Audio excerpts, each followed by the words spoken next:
On the 24th of June, 26-year-old Titilayo Arowolo, a banker with Skybank at the time, was found dead in her apartment in Isolo of Lagos State. She had been brutally murdered, found in her pool of blood, and it was clear that she had been stabbed multiple times in what one can only call a gruesome attack. Titilayo, fondly called Titi, was a hard-working woman who graduated from the Lagos State University and began working at Skybank, a prestigious bank at the time, and married to a young man by the name of Arowolo. Akolade, her husband, was said to be a motivational speaker and some kind of youth pastor. It was said that Titilayo and Akolade had met during the NYSC program around 2006-2007, and somewhere in 2008, in November, they got married and eventually had a daughter. However, their marriage was not all that glitters, because according to people who knew them, their union was mostly filled with fights, arguments, and more fights. Aside being blessed with a beautiful daughter, they were cursed with disagreements. Friends of Titilayo pointed out that she always complained that her husband was always beating her. It was also stated that she had left Akolade multiple times because of this said physical violence, but somehow, some way, she returned back to the marriage whenever he comes to apologize and whenever they resolve the conflict. However, on the morning of the 24th of June 2011, everything will go south for this couple. That morning, neighbors who lived around this couple claimed that they heard a loud cry coming from their home, and it was clear that once again Titilayo and someone was fighting in that house. And out of nowhere, the cries stopped. The neighbors could not hear anything. It went from shouts, objects being hit, a woman yelling and crying, to total silence. One of those silence where you're like, okay, did NEPA switch off? What happened? This is not the kind of silence. This is not how a fight dies down. It fades off. But this one just somehow switched off. One specific neighbor noticed that when the noise came down out of nowhere, he saw Akolade come out of the house with a visibly deep cut in his hand, as though someone had slashed him. And concerned neighbors who may have been familiar with Titi soon reached out to her family to let them know that, yeah, what's up? Something is happening in your daughter's home. She is fighting with her husband again, and this time it doesn't look good. And immediately, Titilayo's family began reaching out to her. They were trying to call her through her mobile phone, but to no avail. She wasn't taking the call, and then they decided to come in person to see what was up. Clearly, to the family, fight between Titilayo and the husband was not a new thing. It is one of those things that they had seen one too many times. However, this time around, she wasn't taking her calls. She wasn't calling them to cry and complain to them how she wants to get out of this, how she's tired. The usual routine. After fighting, she cries to her family. She leaves, go to a relative's house, and they settle the issue. She comes back. But this time around, after the fight, it was total silence. Titilayo's brother, who did not live very far, I presume, was the first to reach her home to check on her. He couldn't get in through the front door, nor could he get in through the back door. And so he went through the ceiling, crawled his way through the roof, and eventually stumbled from above what he could only describe as one of the most gruesome sights he had ever seen. And worst of all, it's his sister laying on her bedroom floor, covered in her pool of blood, with stab wounds all over her body and blood splashes on the wall, on the bed, on the doors. He also observed something. Akolade, his sister's husband, was nowhere to be found.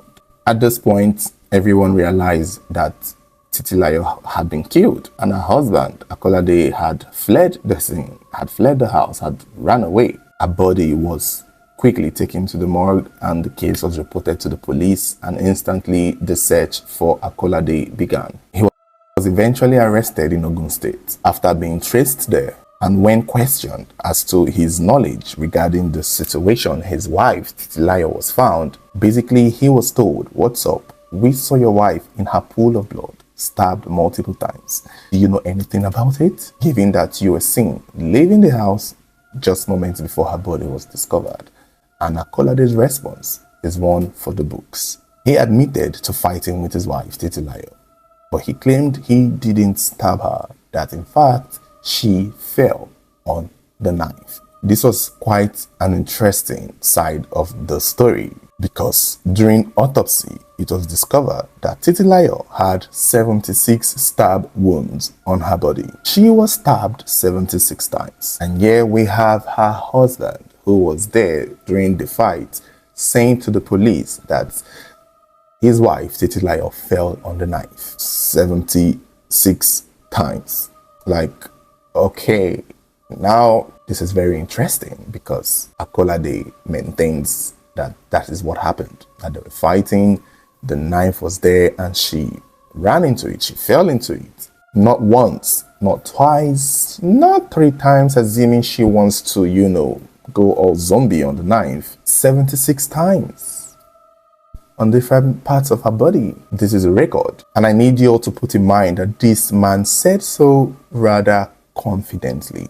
And what will surprise you is that he maintains this argument throughout the process of this case. The police did not believe that Titilayo fell on the knife 76 times. The 76 stab wounds was a clear indication that she had been killed by somebody, that somebody had done it. On the 7th of July 2011, he was taken to Yaba Magistrate Court in Lagos, but his plea was not accepted. The case was later sent to Ikeja High Court, where a different judge, Justice Lateef Okunu, took over the trial. And again, Akolade pleaded not guilty and was kept in Ikoyi prison while the investigation continued. During the trial, several witnesses gave evidence against Akolade. The security guard, Mr. Saidi Hussein, said he saw Akolade washing blood out of his hands and asking him to open the gate quickly.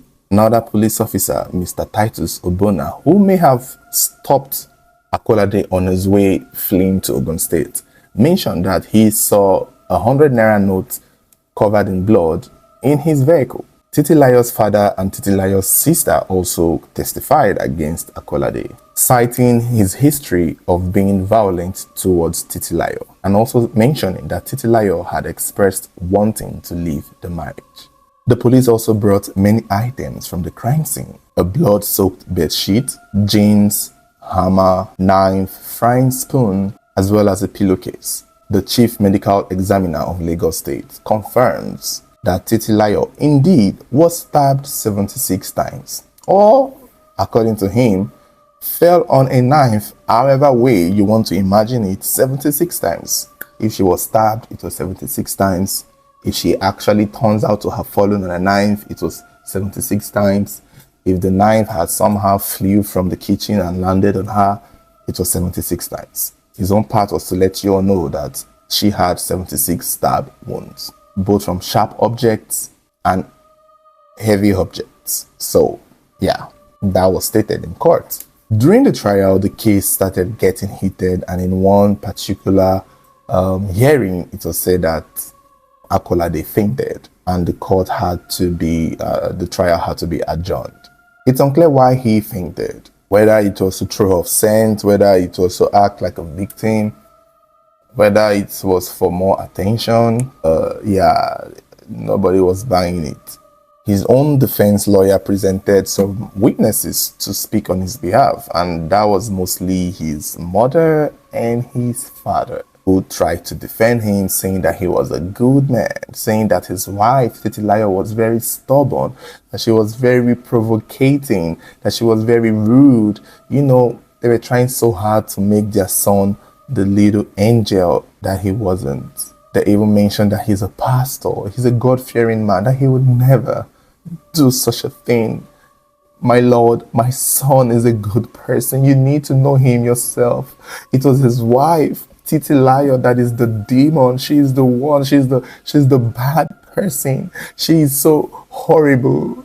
She was the one who most likely fell on the knife by herself. My son, Akolade, would never pick up a knife to hurt a fly, Tokumorov to hurt his wife. Yeah, I can't imagine that was what his mother and his father would do, obviously. They would have cried and wept and begged the judge to see that their son is an angel and should be discharged, acquitted, and found not guilty. Fortunately for them, the evidence against Akolade was overwhelming. And I don't think anybody at all would buy the story that she fell on the knife 76 times. If for some weird reason it was just one stab wound, Akolade would have had a fighting chance.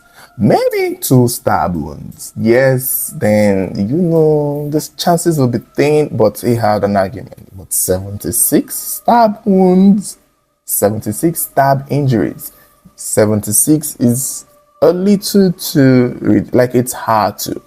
Even though you want to bribe the judge, even though you want to pay a corrupt judge to help you get out of this, the judge's hands are tied. Like, the nature of the murder is hard. Even a blind person could see that, yeah, she did not fall on the knife. No one falls on a knife once. Talk more of 76 times. I mean, if the knife is on the floor, to fall on it, it gotta be like pinned upwards, because naturally the knife would fall flat. So even if she fell on the knife, it would not have stabbed her, unless someone was holding the knife as a pin, standing up like an erect penis, or it was buried on the ground. How else do you fall on the knife? Akolade, you're so stupid. During the trial, to make matters worse, the telecommunication company of Akolade's SIM card proved that he was at the scene. Were able to prove with his mobile phone that at the time this woman's body and the day it was found, he was at home and he was there. The network signal picked up signals from his mobile phone at the time in that particular neighborhood at number 8 Akindele Street, Isolo, Lagos. So even MTN has exposed him. Akolade eventually opens up and finally tells the truth of what he considered to be his truth, because clearly the case was not going his way, and so he says that the fight happened on his birthday, but he lied. His wife fell on the knife. That what he meant to say was that his wife, Titilayo, stabbed herself. This is what this man, despite all the evidence, despite everything that has been revealed in the court, he came up to say, she stabbed herself. She did not fall on the knife. I was just trying to protect that image. I was trying to not make it look like she did it herself. I wanted to make it look like an accident. The truth was, she stabbed herself 76 times. She didn't fall on the knife. Can you guys, let's use that argument instead of the first one I gave. What a stupid man. So he knew that nobody could believe she fell on the knife 76 times and decided to retract and say that she stabbed herself. But at the same time, Mr. Akolade, we're talking about 76 times. Again, if it was a 1 stab injury or 2 or 3, given your new storyline, even 4 would have been believable. 5 would have been believable if indeed we were going through the line of she did this herself. But we are talking about 76 times. I mean, after the 4th, 5th, 6th time of her stabbing herself, she would have lost a lot of blood to make it into 15 times, 16 times, 20 times, 30 times, 50 times, 60 times, 70 times, even 76 times. It would have been near impossible unless she had help. And if she did have help, it was you, Akolade. But I don't think it's something she would have wanted to do for herself. Seemed like she would have preferred to have left the marriage, like many other women would. The court rejected his story. Everyone rejected that story. And on the 21st of February 2014, after about 2 years of trial, Justice Lateef Okuno found Akolade Arowolo guilty of murdering his wife, Titilayo, and he was sentenced to death by hanging at the Ikeja High Court in Lagos. He was eventually moved to Kirikiri prison, where he remains on death row up until this day. It's not clear if he has been executed or, still in prison, but he most likely would still be in prison because that prison is filled up. So it's unfortunate. There are multiple stories like that of Titilayo, of young women. Put in mind that Titilayo was 26 years old. This is a very young woman. There are many stories of young women like her who get into marriage and it turns out it's not what they all imagined it would be.